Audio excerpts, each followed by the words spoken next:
The bonding starts within weeks of a litter's birth, and so far it's been successful with animals as varied as cattle, goats, alpacas, horses, deer and poultry.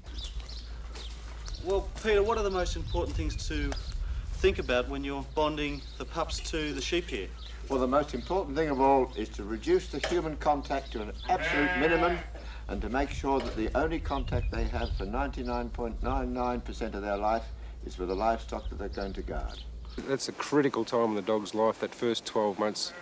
I think that's part of the problem with people getting the dogs and having mixed responses with them, is that because they're so cute when they're young, it's a very hard thing to make sure that you anti-train them, what we call them, and that you handle them as minimal as possible, and that you're ensuring they bond with the sheep and not with the humans. And once you've done that, the dogs will operate well. It's got to have a nice deep chest, and it's got to have a good strong head, and certainly nice big teeth, as you can see here.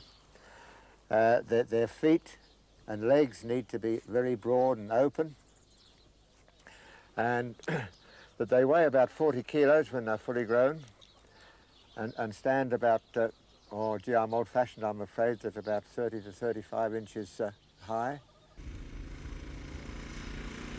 Peter Goodson is something of a father figure for the maremma in Australia.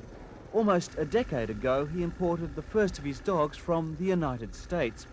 They'd just been introduced there to protect stock following a ban on the shooting of coyotes and wolves. Tess, come on, girl. Hello, Tessa. How are you today? Good girl. We've got to be off now. Go on, go home. Mr. Goodson wanted environmentally friendly protection against foxes which were ravaging his Border Leicester stud at Lake Rowan in Victoria's central north. Up till now, here in Australia, this has been looked upon as a sort of a fun thing, whereas in America, the government authorities are right behind it, and it is looked upon there as a very viable farm management tool under modern farming methods. The starting price for one of Peter Goodson's pups is $600, and there are strict conditions.